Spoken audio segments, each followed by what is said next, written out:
방송에서 제공하는 투자 정보는 투자 판단에 대한 조언입니다.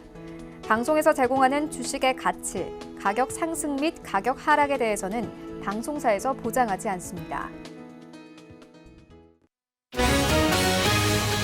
오늘의 헤드라인 뉴스입니다. 뉴욕 증시 주요 지수가 중국 위안화 환율의 급등 우려가 줄어들면서 큰 폭으로 반등했습니다. 뉴욕 증권거래소에서 다우존스 지수는 전장보다 1.43%, S&P 500 지수는 전날보다 1.88%, 나스닥 지수는 2.24% 급등하며 거래를 마쳤습니다. 트럼프 대통령은 최근 달러 강세로 인해 제조업체가 어려움을 겪고 있다면서 연방준비제도에 대해 상당한 수준의 금리 인하를 거듭 요구했습니다. 트럼프 대통령은 트위터에 높은 금리 수준을 유지하고 있어 제조업체들이 공평한 경기장에서 경쟁하는 것을 더 어렵게 만들고 있다고 밝혔습니다. 중국이 히토류 무기화를 선언하며 환율 전쟁을 선포한 미국의 응전을 준비하고 있는 것으로 나타났습니다. 어제 중국 히토류 산업협회는 성명을 통해 우리의 산업 지배력을 미국과 무역 전쟁에서 무기로 쓸 준비가 돼 있다고 밝혔습니다. 중국 정부가 이와 같이 노골적으로 히토류 무기화를 선언한 것은 처음입니다. 삼성전자의 글로벌 D램 시장 점유율이 최근 6분기 만에 최고치를 기록한 것으로 조사됐습니다. 오늘 발표된 D램 익스체인지의 보고서에 따르면 올 2분기 전 세계 D램 시장 매출액은 전분기보다 9% 넘게 감소했습니다. 하지만 그중 삼성전자가 점유율 45.7%를 차지하며 압도적인 1위 자리를 유지했습니다. 시청자 여러분 안녕하십니까? 출발 증시 와이드 1부 시작합니다. 최윤입니다. 어제 우리 증시 모처럼 동반 상승했습니다.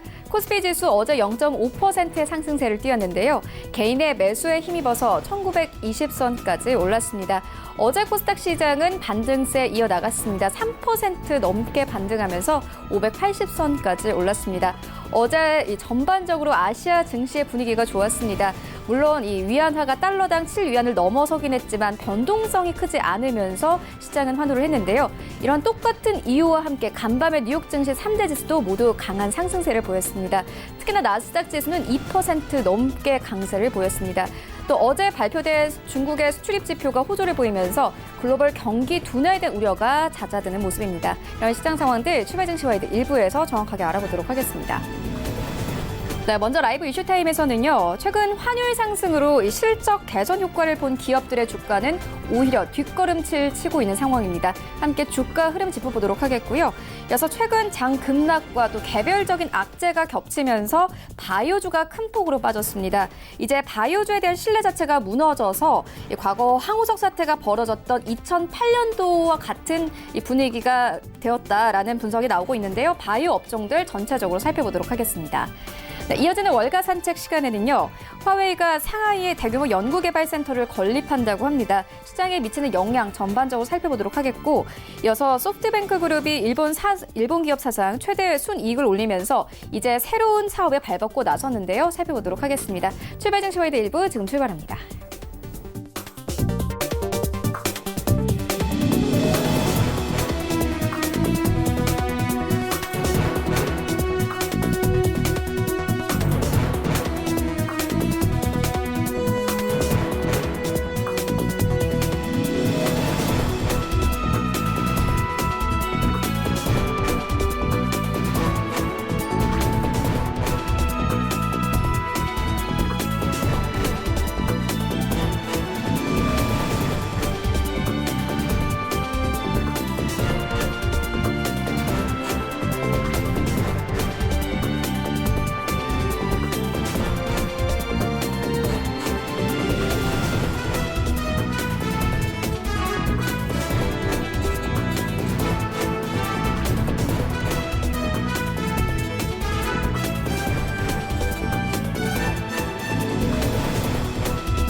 네, 국내 시장 쟁점 함께 분석해 보도록 하겠습니다. 라이브 이슈 타임인데요. 펠리즈 투자인리서치 김민수 대표 전화 연결되어 있습니다. 안녕하십니까? 네, 안녕하십니까? 네, 먼저 첫 번째 이슈부터 시작을 해보도록 하겠습니다. 최근 이 원달러 환율 1,200원대까지 급등했습니다. 이와 함께 좀 실적 개선 효과를 본 기업들에 대한 기대도 커졌지만 오히려 주가는 반대 흐름을 나타내고 있는데요. 이유 어디 있다고 보십니까? 네, 단순하게 보게 되면은 수출 기업들이 실적이 좋아지는 조건에 대해서 얘기를 해야 될 부분들인데요. 일단 보통 보게 되면은, 원화가 약세일 때 수출 기업들은 무조건 호재다라고 하는 어떤 일반적인 공식은 맞지 않는다고 봐야 될 지금 시장의 분위기죠. 물론 지금 현재, 원화가 약세가 뚜렷하면서 다시 1,200원대 이상으로 안착을 하고 있고요. 게다가 장중엔 1,220원대까지 들어가는 어떤 약간 극심한 변동성과 함께 원화 약세가 좀 뚜렷하다고 보여지고 있는데, 그렇게 되면 대표적인 국내 수출 기업들 쪽에서는 긍정적인 효과, 특히 현대차 같은 경우 2분기에만 영업이익이 한 1조 2천억대가 넘는 것 중에서 환율 효과만 거의 한 2,600억대를 봤다라고 추정이 되는 흐름이라고 하게 되면 거의 15% 가까운 쪽은 환율 효과다라고 볼 수 있는 부분들이죠. 게다가 또 롯데케미칼 같은 경우도 2분기 영업이익이 한 3,400억 중에서 450억, 특히 비슷한 수치 정도로 환차익이 가세가 됐다라는 관점 쪽에서 봤을 때 아무래도 이에 따른 변화들은 그래도 수출 기업 쪽에 도움이 되는구나라고 해석은 할 수 있습니다. 하지만 좀 더 면밀하게 따져보게 되면은 이 원화 약세 이유에 대해서 조금 더 분석이 필요하겠죠. 그런데 일단 원화 약세가 들어가는 대표적인 이유 중에 하나가 어떻게 보면 보통 이제 거시경제학에서 많이 얘기하는 부분들과 맥락을 같이 해야 될 부분들인데, 특히 해당국의 통화가 약세다라고 하게 되면 해당국 자체에 대해서 어떻게 보면 펀더멘탈이 부진하다라는 변화와 함께 이어진다라고 하게 되면 특별히 수출주 같은 경우는 경기 민감 섹터의 또 대표적인 흐름들이죠. 그런 것들 쪽에서 경기에 대한 여러 가지 논란이 있는데 그에 따른 부분들을 감안한다라고 하게 되면 아무래도 큰 그림상은 부담이라고 봐야 될 것 같고요. 특히 이제 보통 보면 P와 Q의 또 문제라고 해석할 수 있습니다. 특히 P 같은 경우는 수출 단가라고 보시면 될 것 같고요. Q는 수출량이라고 보시면 될 것 같은데, 일단 글로벌 경기가 부진하다 보니까 P 같은 경우 특히 수출 단가 같은 경우는 환율 때문에 조금 더 긍정적이라고 하더라도 Q에 대한 문제가 발생하기 시작하죠. 즉 수출량에 대한 수출에 대한 여러 가지 흐름 자체가 떨어지고 있다는 관점 쪽으로 봤을 때 아무리 P가 좋아진들 Q 자체가 흔들리게 되면 P 곱하기 Q는 어떻게 보면 어떤 정체 또는 하락 쪽으로 나온다라는 관점 쪽으로 봤을 때 이에 따른 부담은 여전히 나와 있다고 봐야 될 것 같고요. 또 하나 대외 여건도 눈여겨봐야 될 부분들이죠. 특히 신흥국에 대한 불안감들이 내포가 되면서 신흥국 통화가 약세를 보이고 있고, 거기다가 뭐 잘 아시는 것처럼 일본의 수출 규제라든가 또 하나 원화가 연동되는 부분들이 가장 큰 게 위안화죠. 그러다 보니까 위안화의 약세, 특히 지금 얘기가 많이 나오는 7위안대까지 들어오는 부분들까지 확인이 된다라고 하게 되면 여러 가지 또 부담도 같이 이어진다고 봐야 될 것 같은데, 특히 이제 위안화 약세 같은 경우는 계속 위안화 약세가 뭐 그렇게 크게 우리 그 증시나 시장에 부정적일까라고 보게 되면 이 부분이 짚어지면 부정적입니다. 상당히 중국에 대한 여러 가지 압박이 나올 가능성이 높다는 쪽으로 바라봐야 되는데, 특히 이제 7위안 달러당 7위안은 의미가 있는 흐름이었고요. 특히 중국 정부 입장 쪽으로 봤을 때는 수출의 위안화의 약세를 통해서 수출에 부과되는 관세에 대해서 충격을 완화시키겠다라는 관점 쪽에서 위안화 약세를 유도할지 몰라도 여러 가지 잡음이 생길 수밖에 없죠. 대표적으로 국내에서 자국의 통화가 약세가 된다는 얘기는 부채가 더 커질 수밖에 없고요. 게다가 자본 유출에 대한 부담도 더 커진다는 관점들, 그리고 또 경기 부양책을 쓰고 싶어도 환율에 대한 약세 흐름들이 뚜렷이 더 가세가 되기 때문에 이를 적극적으로 쓸 수 없는 부분들, 이런 쪽도 같이 생각해 보게 되면 중국의 레버리지 관련돼서 부채 문제들은 조금 더 확대될 수 있다는 관점 쪽에서 특히 지금까지 역사적으로 봤을 때 환율 문제까지 부각돼서 약간 금융전쟁의 성격까지 갔었을 때 미국을 이긴 나라는 없습니다. 그렇게 되면은 이런 부분들이 조금 더 격화돼서 환율 전쟁까지 가기 시작한다라고 하게 되면 똑같이 신흥국이 겪었던 과거의 문제들, 대표적으로 IMF와 관련된 사태들이죠. 그러니까 외환 부족과 여러 가지 부담감에 시달릴 수밖에 없다는 관점적으로 봤을 때는 특히 최대 수출 교역국 중의 하나인 중국이 그런 식으로 만약에 내부 문제 쪽으로 흔들리기 시작한다라고 하게 되면 절대 국내에서도 도움이 될 수가 없는 기조겠죠.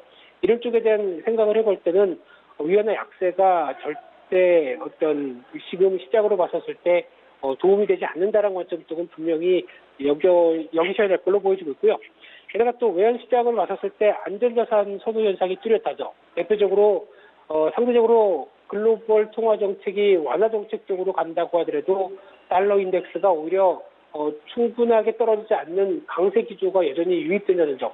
게다가 또 일본 엔화 같은 경우는 안전자산 때문에 강세로 간다는 점. 이런 점들도 생각해 봤을 때는 근데 지금 나오고 있는 여러 가지 분위기를 봤었을 때 워낙 약세만 가지고 수출 기업들이 실적이 좋아질 거다라고 보기는 좀 힘든 상황들이라고 봐야 될 것 같고요. 그래서 일단 무엇보다도 가장 중요하게 봐야 될 부분들이 수출이 늘어나야 됩니다. 앞서 말씀드렸던 Q의 증가가 확인이 된다라는 관점적으로 봤을 때 글로벌 경기에 대해서 개선세가 들어와야 되고요. 그러면 그에 따른 가장 기저로 봤었을 때는 무역 분쟁이 해결돼야 되겠죠. 이런 어떤 연결고리 쪽으로 바라봤었을 때 아직까지는 지금 시장을 바라보는 시각 자체가 경기에 대한 부담감들은 떨쳐버리기 좀 힘들다. 이런 쪽의 시각으로 바라보는 게 좋다고 봐야 될 것 같습니다. 네, 어찌됐든 이 환율 급등이라는 호재가 있는 종목들도 악재가 더 크게 작용이 되면서 하락세를 나타내고 있는데 악재가 겹친 종목들의 상황은 더욱더 심각합니다. 바이오주의 경우에는 최근 급락과 더불어서 임상 실패나 이 회계 이슈로 크게 빠진 상황인데요. 반등은 힘들까요? 네, 힘들어 보입니다. 특히 바이오주를 얘기했을 때 앵커님이 살짝 떨리시는 목소리로 얘기하시는데요. 투자자분들도 상당히 당혹스럽고 참 어처구니 없는 사태라고 봐야 될 분위기라고 생각되고 있는데요. 일단 지금 어떻게 보면 가장 주식 투자를 할 때 느끼는 점 중에 하나가 불확실성이죠. 그만큼 투자 심리와 관련돼서 가장 또 밀접하게 다가올 수 있는 부분들이 이 불확실성이라는 부분들인데 과거에 저희가 보통 바이오주를 생각한다라고 하게 되면 그렇습니다. 일단 신약 개발한다. 이 신약 개발이 임상 실험을 하나씩 통과하기 시작해서 이제 신약 개발의 꿈에 하나씩 다가가기 시작한다. 그리고 그런 결과가 나오기 시작하면서 기술 수출도 보통 조 단위 이런 식으로 나가기 시작한다라고 하게 되면 이런 부분들에 맞춰서 무조건 신약 개발의 꿈은 앞서서 조금 있으면 이제 다가올 흐름이기 때문에 주가는 급등. 그리고 신약만 개발하게 되면 거의 돈방석이 않는다라는 쪽에 대한 공식이었는데 이런 부분들이 크게 훼손되기 시작하는 거죠. 특히 국내 같은 경우는 바이오주 신약 개발 관련된 이런 모멘텀을 안고 있던 종목들이 보통 저희가 지금 당장 재무구조 엉망이고 어떤 볼 부분들이 별로 없다고 하더라도 이것만 잘 통과되면 이런 막연한 기대감 때문에 보통 이제 미국의 헬스케어 바이오주에 비해서도 밸류가 한 두세 배 이상 비쌌던 부분들입니다.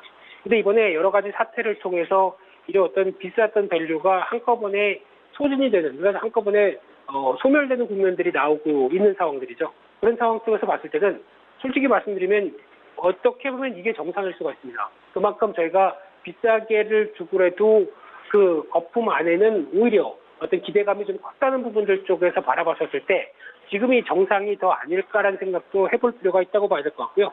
그러다 보니까 시가총액 한 1조 원 이상이었던 바이오 기업 10개사가 이번 사태를 통해서 시가총액이 8조 5천억이 날아갔다라고 보여지고 있는데 좀 과도했던 기대감이라고 봐야 될 것 같고요. 게다가 지금 나오고 있는 공매도도 같이 증가가 되면서 공매도의 가장 큰 요인들은 아무래도 이거 너무 비싸다라는 쪽에서 봤었을 때 공매도를 제대로 안 풀고 오히려 가속화시키는 모습들이 나오다 보니까 그에 따라서 주가도 반응했다고 봐야 될 것 같고요. 특히 공매도 과열 종목 20개 중에서 한 9개는 바이오주였다라고 하게 되면 말 다 했다고 봐야 될 것 같고요. 게다가 신용 반대 매매까지 속출하다 보니까 더 타격이 컸다라는 관점적으로 보여지고 있는데 물론 여기서 공매도에 관련된 부분들 가지고 왈가왈부할 생각은 없습니다. 근데 어떻게 보면 시장 대비해서 여러 가지 흐름을 봤을 때 비싸다고 판단됐었을 때 들어갈 수 있는 또 하나의 전략 중에 하나가 공매도였다라고 하면 지금 같은 바이오주 쪽에서 공매도가 늘어난 부분에 대해서는 솔직히 뭐라고 하기가 좀 힘든 부분이 아닐까 생각은 좀 들고 있는데요. 일단 그런 상황이라고 보게 되면은 가장 중요한 게 이제 바이오주에 대해서는 장밋빛 환상은 이제 사라졌다라고 보시는 게 맞다고 봐야 될 것 같습니다. 그런 상황 속에서 앞으로의 변화를 보게 되면 일단 앞서 말씀드린 것처럼 단순하게 임상실험 통과가 되고 기술 수출료 계약을 했다. 이게 모든 게 능사가 아니라고 봐야 될 것 같고요. 특히 임상실험 같은 경우는 이번에 신라젠 사태에서도 보여주셨듯이 글로벌 임상 3상 마지막 단계를 앞두고도 무용성 평가에서 거의 가치를 인정을 못 받는 만큼, 그러니까 신라젠 같은 경우는 쉽게 말씀드리면은 팩400 하나로 단일 품목으로 움직였던 상황인 만큼 충격이 더 클 수밖에 없겠죠. 그래서 팩400에 대한 가치를 못 받는다. 그러면 신라젠의 가치는 없습니다. 그런 점을 분명히 보시고 시장을 대응할 필요가 있다고 봐야 될 것 같고요. 게다가 기술 수출료 같은 경우도 마찬가지입니다. 특히 기술 수출료를 처음에 1조 원대를 계약을 했다라고 하더라도 단계별 임상 실험이 통과할 때마다 마일스톤이 지급되는 구조로 나가죠. 그러다가 만약에 진행이 안 된다라고 하게 되면 더 이상 돌려줄 계약금이 없다고 하더라도 1조 중에서 만약에 2, 3천억 정도만 수취하고 나머지는 계약이 파기된다라고 하게 되면은 이 부분 또한 또 기대감이 컸던 부분들에 대해서 반작용이 나올 수밖에 없다라고 봐야 될 것 같고요. 그러다 보니까 투자자들이 이제 앞으로는 스마트해질 가능성이 높고요.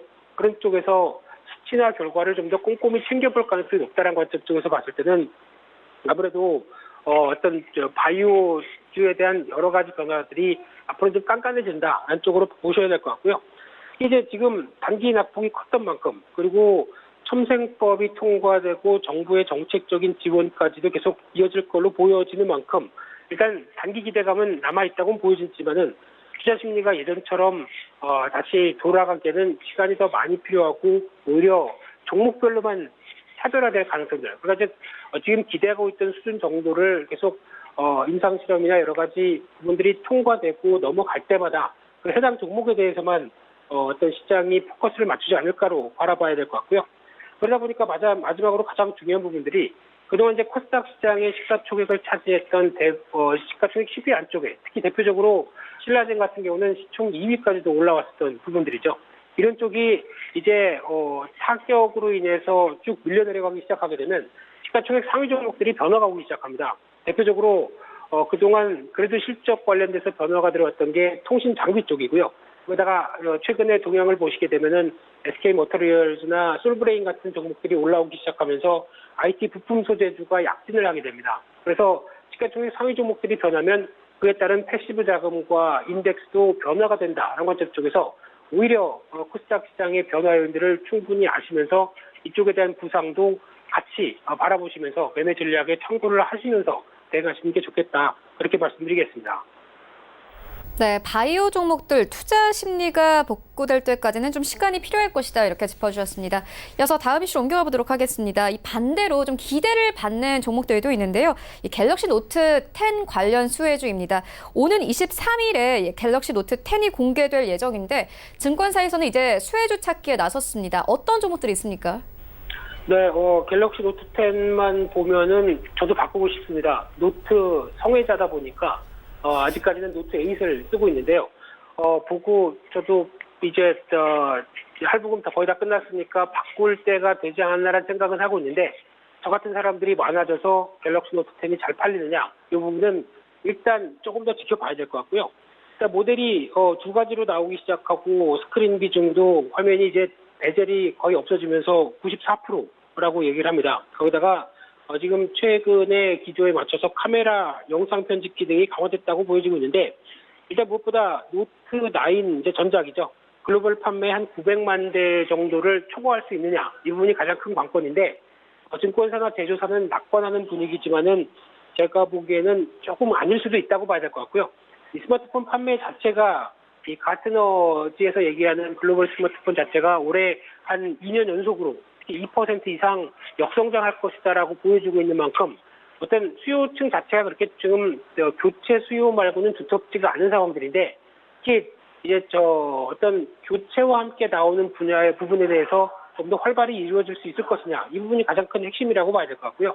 그중에서 이제 5G와 관련돼서 충분히 5G로 넘어가고 그와 함께 갤럭시 노트를 다 써보겠다라고 하는 팬층이 두꺼워지느냐의 여부가 가장 핵심이라고 봐야 될 것 같은데, 이 부분은 아직 확답을 좀 드리기가 힘들 것 같습니다. 그래서 실제적인 판매량 관련된 부분들을 확인해야 될 걸로 보여지고 있는데, 그중에서 기술 관련돼서 좀 더 주목할 부분들이 TOF라고 하는 타임 오브 플라이트죠. 그러니까 즉 비행기 시간으로 거리를 측정을 해서 그와 관련된 3D 센싱 카메라가 탑재됐다는 부분들인데, 이게 아마 이제 앞으로는 좀 대세로 잡으면서 어떤 추가적으로도 계속 탑재가 될 가능성이 높다는 관점 쪽에서 이와 관련돼서 이어지는 종목들이 조금 더 눈여겨볼 필요가 있지 않을까라는 생각 쪽이면, 오히려 이제 파트론이라든가 나무가와 관련된 쪽이 이에 따른 기술의 가장 핵심적인 종목이라고 봐야 될 것 같고요.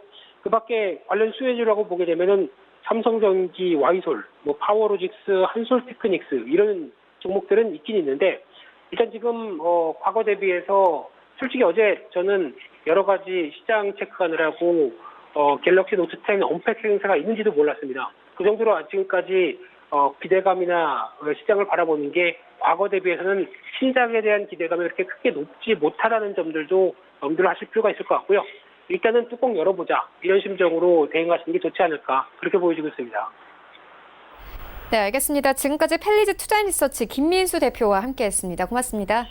네, 감사합니다.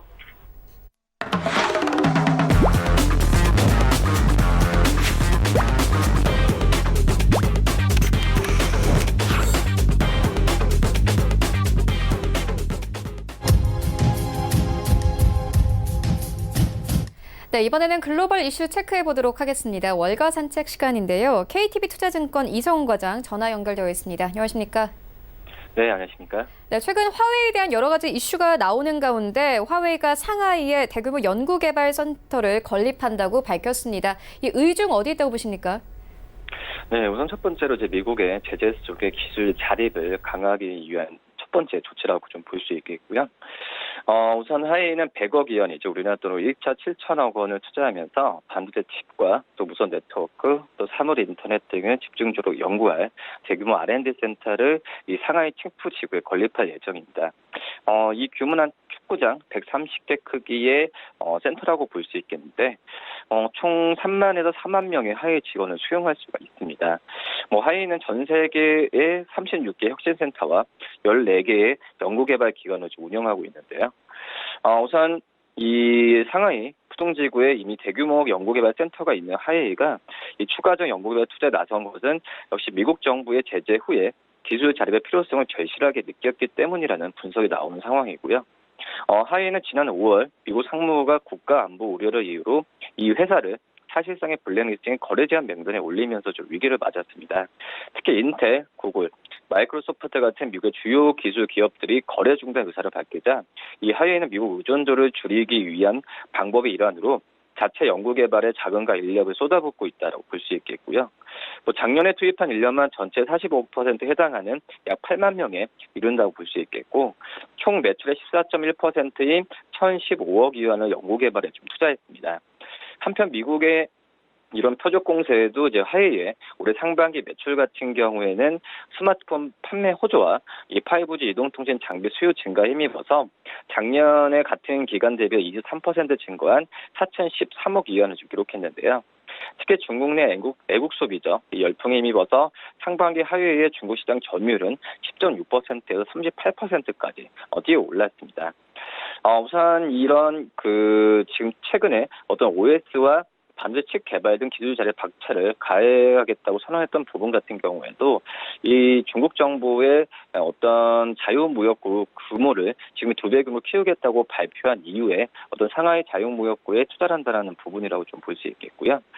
상하이 정부 같은 경우에는 민간 지역을 거쳐면서 수입된 제품의 관세 이유나 면제 혜택을 주고 법인세 인하 혜택 부여해 반도체, 또 AI, 바이오, 항공 같은 첨단 산업 집중주로 육성한 방침이라고 좀 밝혔습니다. 네, 미국의 제재 속에서 기술 자립을 강화하기 위해서 화웨이가 R&D 센터를 건립하기로 했다라고 좀 정리를 해볼 수 있을 것 같습니다. 이어서 일본 기업도 살펴보도록 하겠습니다. 소프트뱅크 그룹이 일본 기업 사상 최대 순이익을 올리면서 이제는 새로운 사업에 발벗고 나섰습니다. 어떤 사업입니까? 네, 손정은 회장이 이끄는 이 소프트뱅크 그룹이 일본 기업 사상 최대 순이익을 올렸습니다. 우선 니혼게이 신문에 따르면 소프트뱅크는 실적 발표에서 2019 회계연도 이제 1분기죠. 우리나라로 한다면 4월부터 6월이라고 볼 수 있겠는데, 이 순이익이 전년 동기 대비해서 3.6배 급증한 1조 1,217억 엔, 우리나라 돈으로 13조 원을 기록했다고 밝혔고요. 이는 분기 기준으로 봤을 때도 일본 기업 사상 최대 규모라고 볼 수 있습니다. 이전 기록은 도시바가 2018년도 회계연도 1분기에 기록한 1조 167억 엔이라고 좀 볼 수 있겠는데, 이 알리바바 주식 매각에 따른 이익이 1조 2천억 엔에 지금 달한 상태라고 볼 수 있겠고요.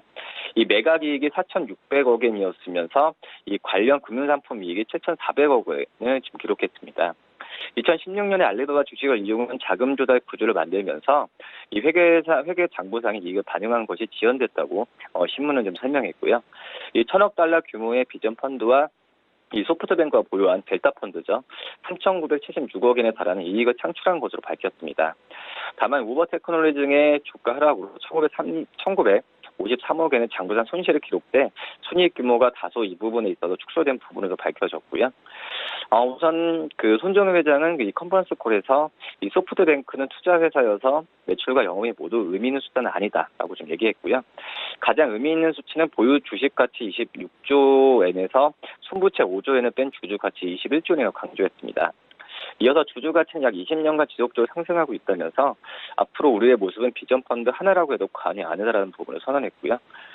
이런 추세에서 소프트뱅크가 미국 보스턴의 사이버 보안 업체죠. 이 사이버리즌에 2억 달러를 추가 투자하는 것으로 좀 나타났는데, 이러면서 사이버리즌에 대한 현재 가치 투자 및 약정된 자본도 약 4억 달러에 좀 달하는 추세라고 볼 수 있겠습니다. 이 소프트뱅크 같은 이 사이버리즌 같은 경우는 전 세계에서 가장 빠르게 성장하는 사이버 보안 업체 중 하나라고 볼 수 있겠는데, 모두 주요 글로벌 시장 대상으로 제품을 배포하고 있고, 지난 2년 동안 600만 개 이상의 엔드포인트를 좀 보호하고 300% 이상의 성장을 실현했습니다. 따라 소프트뱅크의 전폭적인 지원은 당연한 결과라고 할 수 있겠고요. 한편 그 리서치 앤 마켓은 5월 발표 리포트에 따르면은 이 AI를 활용한 사이버 보안 시장의 규모는 2026년에 382억 달러 확대되면서 2019년 이래로 23% 이상 증가할 것으로 예상하면서 이 소프트뱅크의 과감한 투자가 빛을 발휘하지 않을까 이렇게 좀 기대를 하고 있습니다. 네, 소프트뱅크의 경우에는 알리바바 주식을 매각하면서 이익을 얻었고, 이와 관련해서 이 AI에 투자를 한다 이렇게 좀 볼 수 있을 것 같습니다. 이어서 다음 이슈로 옮겨가 보도록 하겠습니다. 최근 이 미중 무역 전쟁의 격화 속에 안전 자산의 수요가 늘어나면서 엔화 가치가 급격하게 올랐습니다. 일본의 기업들도 잇따라 실적 전망치를 하향 조정하고 있는 상황인데요. 일본의 전체적으로 경제에는 어떤 영향을 주게 될까요? 네, 우선 최근에 지금 앵고 현상이 좀 심하게 나타나주고 있는데요. 최근에도 일본 재무성과 금융청, 또 일본은행 등이 금융시장 혼란을 막기 위한 방안과 부처 간 협업을 논의하기 위해서 회의를 좀 열었습니다. 앵고를 견제하고자 하는 목적이 가장 큰데요. 우선 지금 미국과 중국의 무역 전쟁 우려와 또 여기에 화이트 리스트, 안보상 수출 심사 우대국 제외로 촉발된 우리나라와 일본 간의 무역 갈등이 안전자산으로 꼽히는 엔화 가치를 더 밀어 올리는 것으로 좀 풀이되고 있는데요.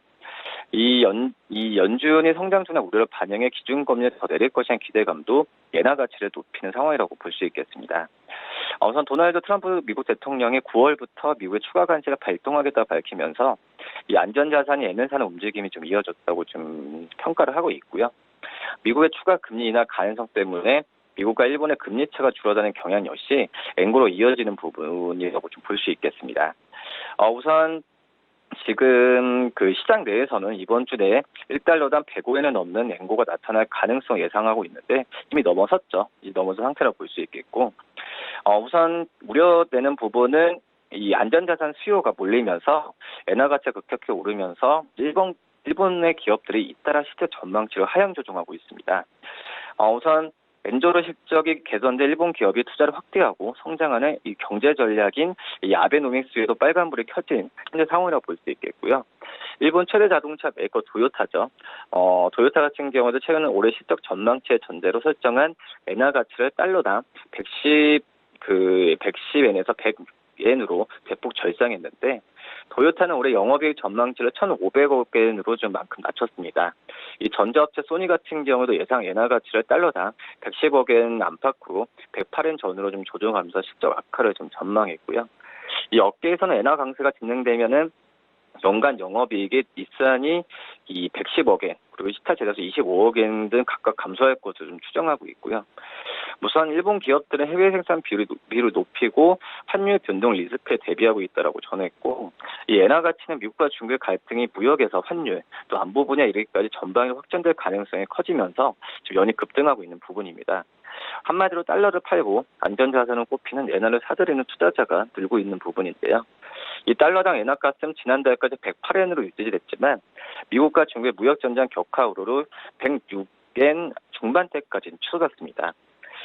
우선 지난 6일에는 1년 4개월 만에 달러당 105엔 중반대를 기록하기도 했는데 일본 정부도 갑작스러운 엔고 현상에 신경을 좀 곤두세우고 있는 상황이고요. 역시 엔고로 이 실적이 악화된 일본 기업이 설비 생산, 투자를 줄이면 역시 경기 둔화로 이어질 수밖에 없습니다. 또 대기업 실적이 나빠지면서 하도급 업체 같은 중소기업에도 악영향이 미치게 되면은 오는 10월에 소비세 인상을 따른 민간 소비 침체와 더불어 일본 경제에 더블 악재로 작용할 수 있다는 우려도 제기되고 있는데요. 일본은행은 엔고 막기에 적극 나서려는 태세입니다. 장기금리 기준이 되는 10년물 국채금리는 지난 6일에 장중한 때 마이너스 0.25%를 기록하면서 일본은행 허용치인 0.2% 이하로 내려갔고요. 일본은행이 2016년 9월 0%로 장기금리 유도 목표를 설정한 이후에 마이너스 0.2% 뚫리는 것은 3년 만에 처음입니다. 한마디로 엔고 압력을 완화하기 위해서 장기금리 인하를 용인했다는 분석이 나오는데요. 일본 정부는 엔화 가치가 달러당 100원인 선이 무너지면은 추가 양적 완화에 따른 부작용보다 엔고로 인한 악영향이 더 크다라고 지금 판단하고 있습니다. 네, 이어서 국제 유가도 다뤄보도록 하겠습니다. 국제 유가가 최근에 좀 하락세를 나타냈습니다. 물론 간밤에는 2.8% 급등을 하기도 했는데요. 나흘 만에 반등을 했습니다. 일단 오펙의 감산 기대도 있었고 저가 매수도 유입이 됐습니다. 유가 흐름은 어떻게 보고 계십니까? 네, 우선 유가 하락이 최근 추이 본다면 계속 하락을 가고 있는데 우선 사우디아라비아를 비롯한 산유국 관계자들 대책을 논의한 것으로 나타났습니다. 우선 사우디아라비아가 다른 산유국들과 전화로 유가 하락 대처 방안을 논의했다고 보도했고요. 이 사우디 관리는 유가 하락을 방관할 수 없다면서 여러 방안들을 검토하고 있다고 밝혔는데 자세한 것은 언급하진 않았습니다. 세계 최대 산유국인 사우디 같은 경우에는 오펙 회원국과 기타 산유국이죠. 오펙 플러스와 감산에 합의하면서 이 주어진 감산량 쿼터 이상으로 생산을 줄여왔습니다. 우선 뉴욕에서 미국의 WTI 같은 경우에는 최근에 엊그제도 7.5%가 떨어졌는데 지난 일주일 동안 마이너스 14%까지 되면서 북해산 브렌트가 그런 상황인데 올해 가격 상승분은 모두 이렇습니다. 그렇기 때문에 지금 현재 유가 하락에 석유 메이저들의 주가도 좀 타격을 입으면서 엑센모빌과 비비, 로열 더치셀 같은 모두 지난 한 주 사이에 7% 이상 떨어졌고요. 애널리스트 같은 경우에도 미국과 중국의 무역 전쟁 고조에 이 중국의 위안화 평가 절하를 용인한 것도 유가 가격을 떨어뜨리고 있다는 것으로 좀 분석하고 있고 또 중국이 미국의 제재에도 이란산 원유를 구매하고 있다는 보도도 유가 하락을 압력하고 있습니다. 우선 배럴당 70달러를 회복하는 부분에 있어서 이제 점점 멀어진 꿈이 되고 있다는 부분을 미국에서도 좀 얘기를 하고 있고요. 이 무역 전쟁으로 예상도 힘들어지고 있다는 부분을 밝혔습니다. 우선 이 9월 1일이죠. 다음 달 9일에 아랍에미리트 아부다비에서 열리는 오펙 플러스 산유 회의가 유가 하락을 막기 위한 중단 회의가 될 것이라는 분석이고요. 특히 여기서 사우디아라비아, 러시아의 석유 장관들이 앞으로의 산유량 관련 신호를 보낼 것으로 좀 전망되고 있습니다. 네, 이어서 최근 우리 시장 그리고 글로벌 시장에서 가장 중요한 이슈 다뤄보도록 하겠습니다. 중국 측이요, 인민은행이 위안화 고시 환율을 2008년 이후에 처음으로 7위안 이상으로 발표를 했습니다. 일단 중국이 포치를 적극적으로 방어하지 않고 있는 상황인데요. 미중 무역 전쟁이 장기화되는 가운데 중국 정부가 위안화 약세 카드를 지속적으로 쓸 것이라는 분석이 나옵니다. 어떻게 보십니까? 네, 뭐 지금 현재 봤을 때도 이 환율이란 부분은 굉장히 좀 민감한 상황이라고 좀 볼 수 있겠는데, 우선 그 중국이 시장에서 마지노선으로 여겨지는 달러란 7 위안선을 지키기 위해서 강력한 위안시장 방어에 나서는 모습을 그전에는 보이지 않았는데, 우선 중국이 약세 용인을 대비해서 반격 카드에 대한 부분이 있지 않나 좀 생각이 되고 있고요. 우선 시장에서 인민은행의 중간 환율까지 달러당 7위안 위안으로 고시하게 되면은 추가 위안의 약세 현상이 초래될 수 있다는 관측이 흘러나왔습니다. 그렇기 때문에 이런 상태에서 이런 조치가 나왔다라고 좀 볼 수 있겠고요. 우선 지금 인민은행이 올해 들어서 달러 대비 위안화 중간 환율을 처음으로 6.9 위안으로 이상으로 올리자 시장은 중국 정부가 어떤 용인 신호를 보낸 것으로 해석하고 시중의 환율이 급등하면 달러는 7위안선이 금방 좀 무너진 상황이 계속 반복이 되고 있습니다. 그렇기 때문에 중국에서는 양날의 칼 같다는 지적이 많이 나오고 있는 상태라고 볼 수 있겠고요. 미국과 전방위 갈등이 장기화될 것이라는 관측이 고개를 들면서 이 위안화 약세를 용인하는 것은 어떻게 보면 중국 수출 기업들의 도움이 될 수 있는 부분도 있긴 하지만 급속한 추가 위안화 약세는 대규모 자본 유출과 이로 인한 증시 폭락 같은 심각한 부작용을 나올 수 있는 그런 상황이라고 볼 수 있겠습니다. 그렇기 때문에 중국 같은 경우에도 어떤 대책을 내놓을 때는 어떤 조치를 내놓을 때는 지금 제가 봤을 때는 약간의 좀 약한 그런 낼 수 있지 않을까 지금 판단이 되고 있다고 생각이 되고 있고요. 우선은 미국과 중국의 장기 전쟁에 대한 우려가 가장 크다라고 볼 수 있겠습니다. 이런 점에서 지금 현재 중국 같은 경우에도 어떤 정부 기관이나 이런 부분에 있어서 어떤 무역전쟁 해결 실마리가 보이지 않고 있기 때문에 이런 부분 같은 경우에는 중국에서도 어떤 환율에 대한 부분을 적극적으로 대비하는 것보다도 상황을 지켜보고 판단하지 않을까 이렇게 좀 판단됩니다. 네, 알겠습니다. 지금까지 KTB 투자증권 이성훈 과장과 함께했습니다. 고맙습니다. 네, 감사합니다. 네, 1부는 여기서 모두 마치도록 하고요. 잠시 후 2부에서는 전문가들과 함께하는 종목 라이브쇼, 라이브 매매 타임이 이어집니다. 여기에 더해서 오늘 일장에서 이슈몰이라고 있는 특징주까지 꼼꼼하게 살펴봐 드리겠습니다. 채널 고정해 주시고요. 저희는 잠시 후 2부로 다시 찾아오도록 하겠습니다.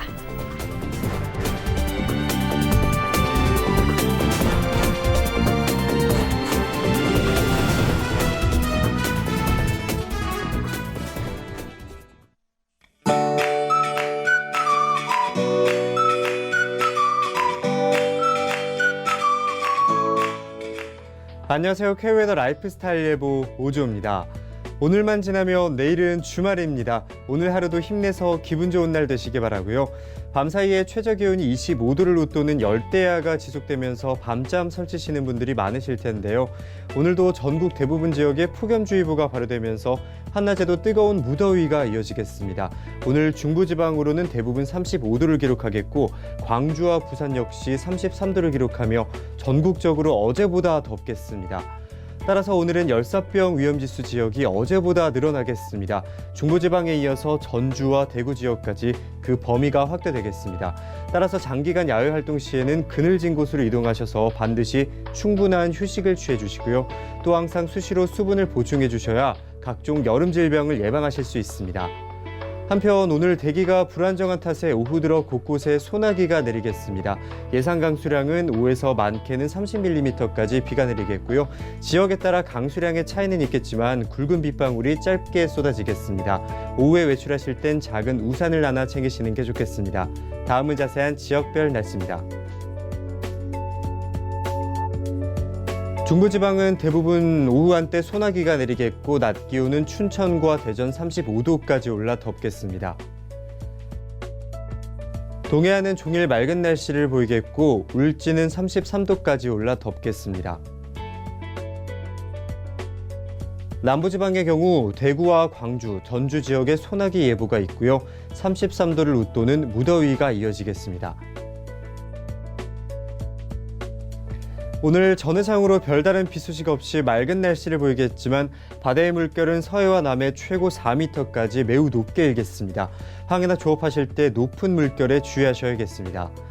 이번 주 주말에는 더위가 더 심해지겠습니다. 내일 토요일에는 서울의 낮 기온이 무려 36도까지 오르겠지만 경기 동부와 강원 영서 지역으로는 또 한 차례 소나기가 내릴 것으로 전망됩니다. 날씨였습니다.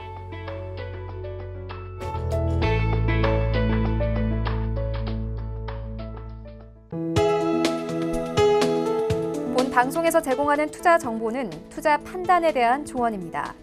방송에서 제공하는 주식의 가치, 가격 상승 및 가격 하락에 대해서는 방송사에서 보장하지 않습니다.